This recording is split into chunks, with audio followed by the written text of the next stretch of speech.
I really encourage you to think of your first, maybe your second, maybe your first season as a test. I'll show you.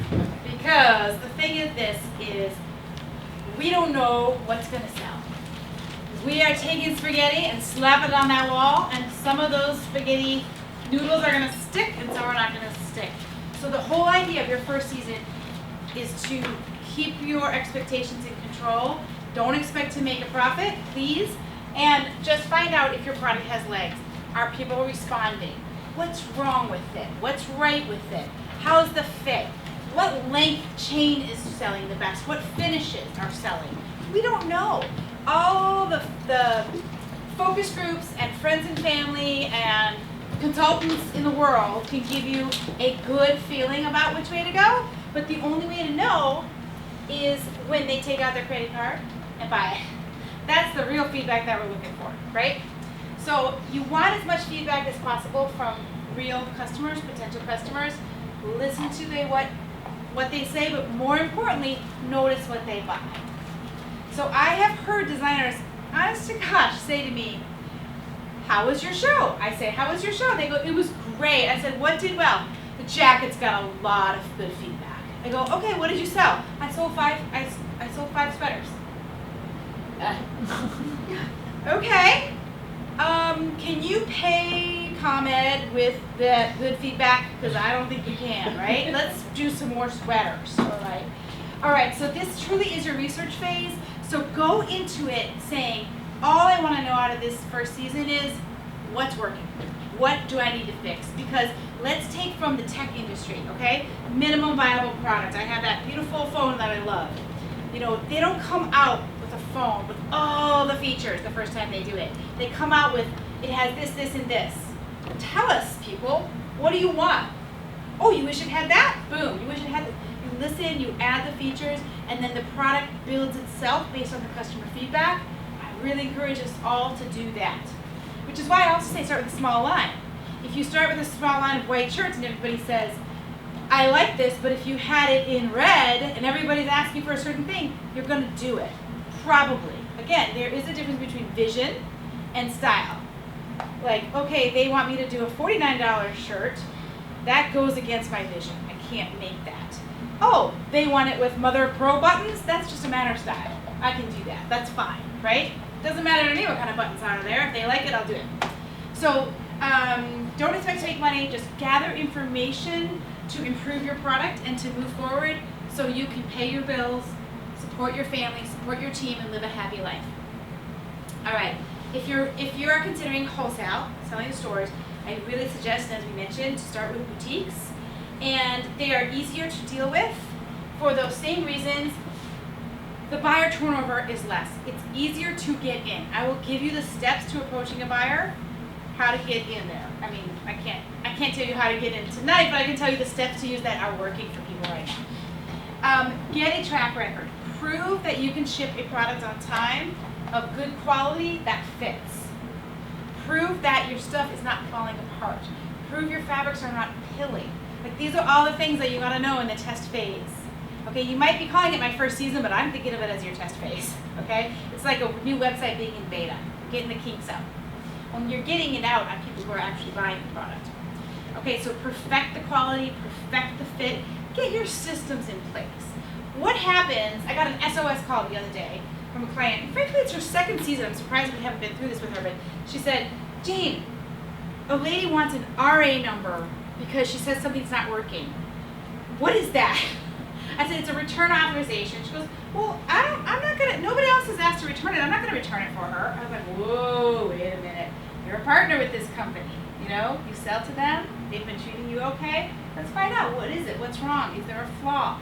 So it's just a simple return authorization number. Do you have a system for that? How do you deal with the return? How do you deal with something that got shipped late? How do you deal with a customer that's not happy?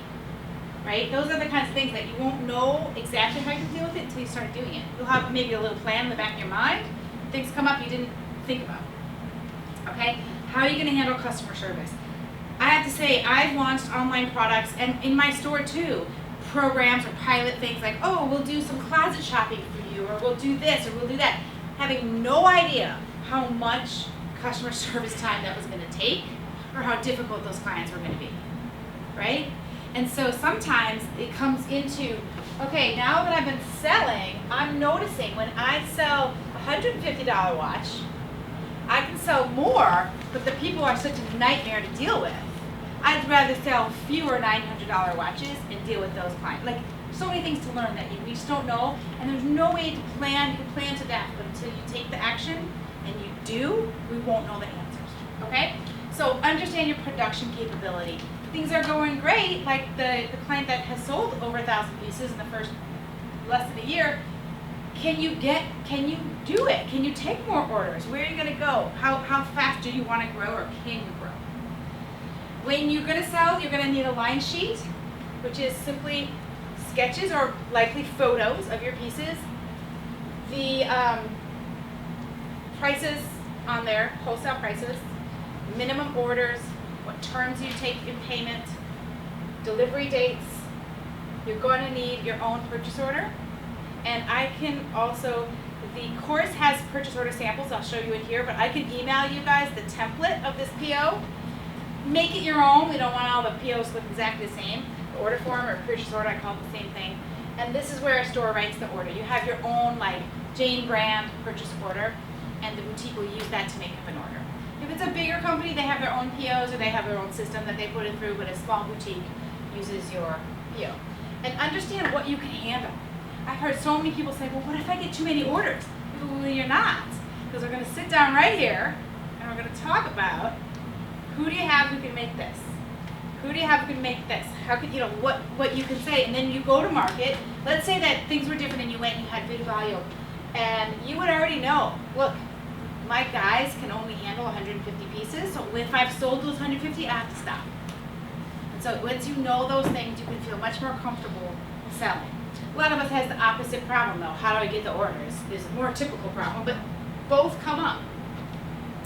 All right, so you need your PO, and I'm going to show you what goes on a purchase order. You do need, I think, your line sheets have those simple photos, but a couple lifestyle shots would be great to make a postcard. Simple photo packet would be nice, so people can visualize, oh, if I were wearing that, I'd be carrying, those shoes, or I'd be, whatever. This is who it's for. It helps identify who is the customer. Sometimes I would look at line sheets and I'd say, oh, this is kind of cute, I could carry this, and I'd turn it over and I'd see really young girls and notice things were really short, and I'd say, oh, it's too young for my customer. So the styling looks good, but I can tell by the lifestyle shot the fit is off. You'll need to know what delivery dates you're going to ship, and all of this is covered in detail in the How to Sell Boutiques Bootcamp, and everybody has access to that. So any questions you have, we can do it today, but it's 3 straight trainings just on selling, not even on preparing your line, but on just selling, on how to sell, the script to use, what to say, how often to contact. So it dives really deep in that one topic. You'll need a finished sample line with your style numbers or names of your pieces, price, obviously, and if you have a minimum order. So let me ask you this.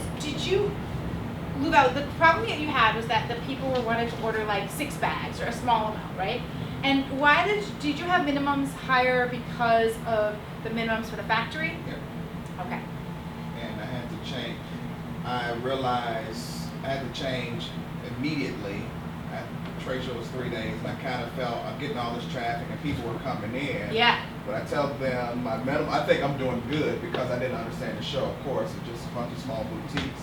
So I tell them 20, and normally I'm thinking it's 100. I'm thinking I'm getting the Macy's or someone who wants 5,000. I'm telling them 20, and they're running right out of the booth. Got it.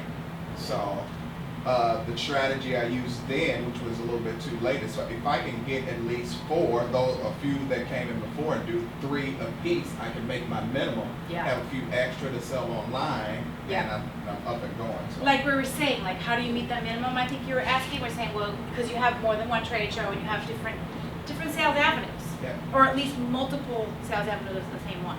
Okay, great. All right, so if you're selling wholesale, it's very typical to use a credit card. Get their credit card. They used to just give it to you at the show and then you charge before you ship. Now people don't want their credit card floating around, so you call them the day before you're going to ship. You say, hi, it's ready. This is the amount, I need approval to ship. And your credit card. I need the credit card number and, I'm going to ship today. And sometimes they'll be like, oh my God, we need to send it right away. Sometimes they'll say, can you ship it next week, which slammed, So you work with them. But it's normal to get a credit card from a small boutique. Before you can sell wholesale or retail, you've got to have a website. Somebody seemingly normal.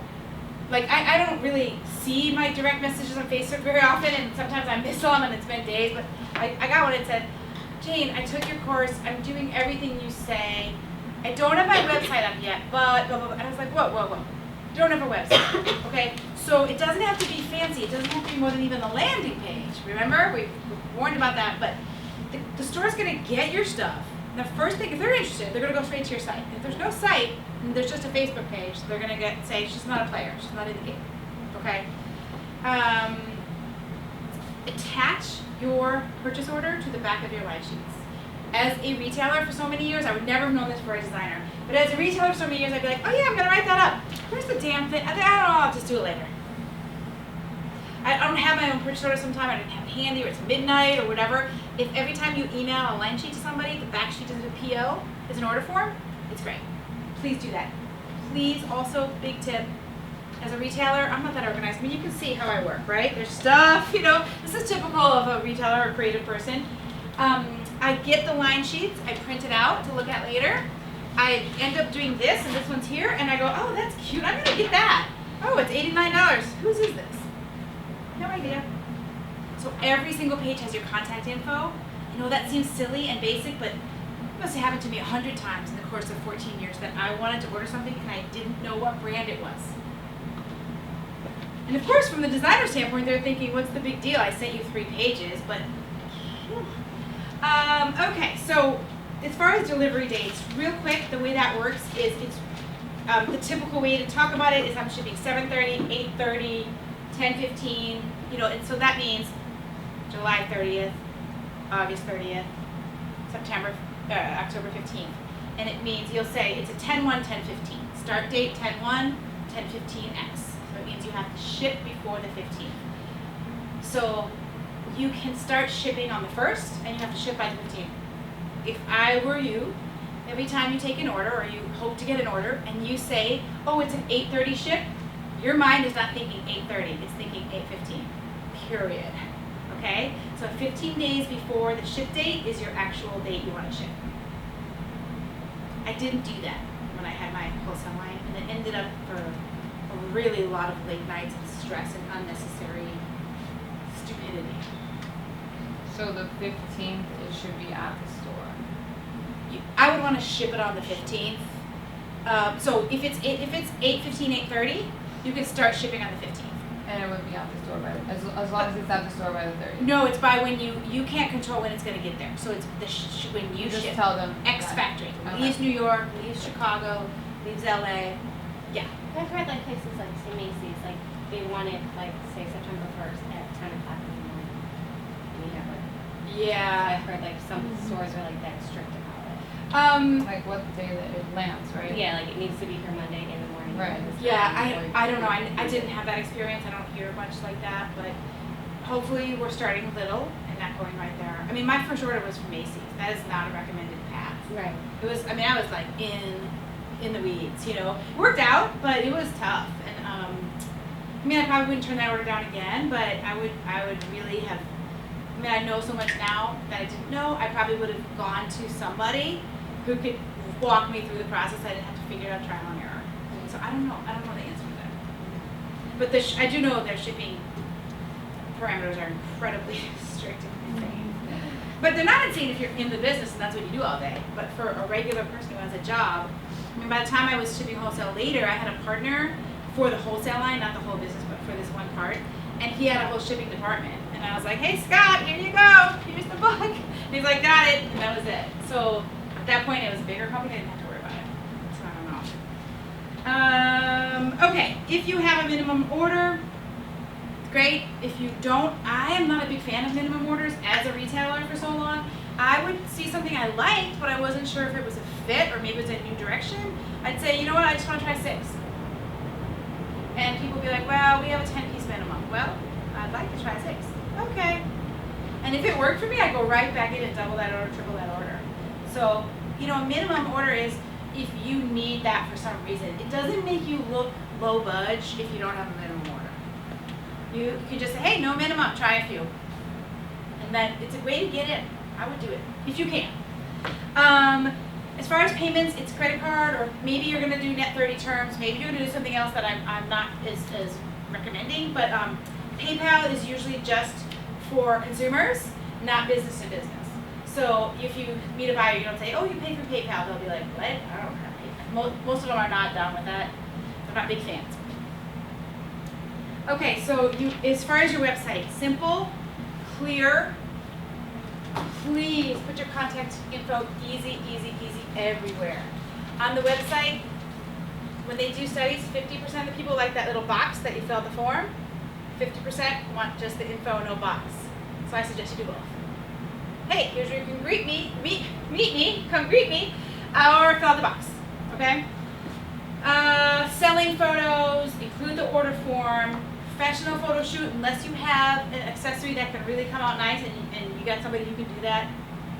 If you are shooting your own pictures, natural light is best. When I had baby blankets, I took them outside, I put a thing down on the floor, boom, and it was fine. Then every once in a while I'd get a real photographer to do a lifestyle shot of somebody laying or a baby or whatever too. 90% selling, 10% lifestyle, that's my personal opinion. Again, Beta Brand does the complete opposite and they're crushing it. So, you know, there's not a rule. Keep in mind your sales avenue for your lookbook. If you have a very high-end designer product, you may need a little bit fancier kind of lookbook, or at least heavier weight paper, that kind of thing, okay? Simple is okay though, don't go crazy in lookbooks. I know I keep repeating the same things, but people, so many designers say, oh, I wasted so much on those pretty, beautiful pieces that never brought me anything. Line sheets, all the details, order form in the back. Let's look at an order form here. So this is one that I created because so many designers say, do you have a template so I don't have to create it from scratch? I do. So it has your purchase order here. I used to buy jewelry from a company, a rep, and she's like taking orders and she said, oh my God, she was saving money on her order forms. They were branded, but I don't know, or she stuck a sticker on them and they didn't have a purchase order number. It was driving her nuts because she kept like just writing in the wrong thing. So you have to get them printed, even if you just buy something at CVS that has, it's an order form if you're going to do a home party or something. It has a number, so you can say, oh, your order number, okay? So this is where all your stuff goes here, your logo's up here. This is where, who's buying it. Don't forget to put